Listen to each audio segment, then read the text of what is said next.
తల్లి కాబోతున్న సమంత డైరెక్టర్ రాజ్‌తో ఎదురుపడుతూ వచ్చేశారు నాగార్జునకి. ఇక నాగార్జున డైరెక్టర్ రాజ్‌కి సెల్యూట్ చేస్తూ ఉండగా, ఇగ్నోర్ చేసిన విధానం అందరినీ ఆశ్చర్యానికి గురిచేస్తూ వచ్చేసింది. ఇక అందరికీ తెలిసిందే సమంత అక్కినేని కుటుంబంతో దగ్గరవ్వడం ఏమాత్రం డైరెక్టర్ రాజ్‌కి ఇష్టం లేదని. ఇక పాత విషయాలు ఇంకా వెనక్కి వదిలేయాలి అంటూ డైరెక్టర్ రాజ్ గట్టిగా నమ్ముతూ ఉన్నారు. కాకపోతే శామ్ ప్రెగ్నెంట్ అయినప్పటి నుండి, మీ ఇంటి బంగారం మూవీ బ్లాక్ బస్టర్ అయినప్పటి నుండి శామ్‌తో అక్కినేని కుటుంబం చాలా చేరువవుతూ ఉంది. దానికి కారణాలు ఎన్నైనా ఉండొచ్చు గానీ, సమంత విషయంలో కాస్తంత కృతజ్ఞత అయితే అక్కినేని కుటుంబం చూపిస్తూనే వస్తుంది. ముఖ్యంగా అఖిల్ అని చెప్పుకోవచ్చు. ఇక వదిన అంటే ఎంతో ఇష్టమంట. ఆ విషయాన్ని ఎన్నో సందర్భంలో షేర్ చేసుకున్నాడు. Recently Akhil movie block buster అయినప్పుడు సమంత సోషల్ మీడియాలో అందరి ఎదురుగా ఒక పోస్ట్ని షేర్ చేసుకుంది. ఇక అఖిల్ పడ్డ కష్టానికి తగ్గ పోస్ట్ అయితే శామ్ రివీల్ చేసిందని చెప్పుకోవచ్చు.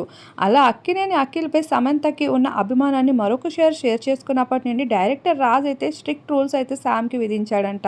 ఇక అక్కినేని కుటుంబంతో ఖచ్చితంగా నువ్వు దూరంగా ఉండాల్సిందే అంటూ డైరెక్టర్ రాజ్ చెప్పిన మాటలకి శామ్ అంగీకరించి ఎంచినట్లయితే కనిపిస్తూ వచ్చింది. అయితే ఈరోజు ఎదురుపడుతూ వచ్చేశారు డైరెక్టర్ రాజ్ సమంతలకి అక్కినేని కుటుంబం.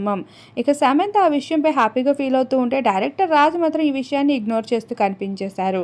అయితే ఇక్కడ నాగమామ మాత్రం డైరెక్టర్ రాజ్ని సెల్యూట్ చేస్తూ హీరో మెటీరియల్లో హస్బెండ్ మెటీరియల్ అన్నట్లుగా రాజ్ని ప్రశంసిస్తూ వస్తే, ఈ విషయాల్ని పొగడ్తల్ని కాస్తంత రాజ్ అయితే ఇగ్నోర్ చేస్తూ కనిపించడం జరిగింది. ఇక రాజ్కి కోపం రావడంలో తప్పేమీ లేదంటున్నారు కొంతమంది. ఇక మాజీ భర్త కుటుంబాలతో కలిసి ఉండడం ఏమాత్రం ఎటువంటి భర్తకైనా ఇష్టం ఉండదు అంటూ డైరెక్టర్ రాజ్కి మద్దతు పలుకుతున్నారు శామ్ ఫ్యాన్స్ అంతా. మరి మీరేమంటారు? కామెంట్ చేయండి.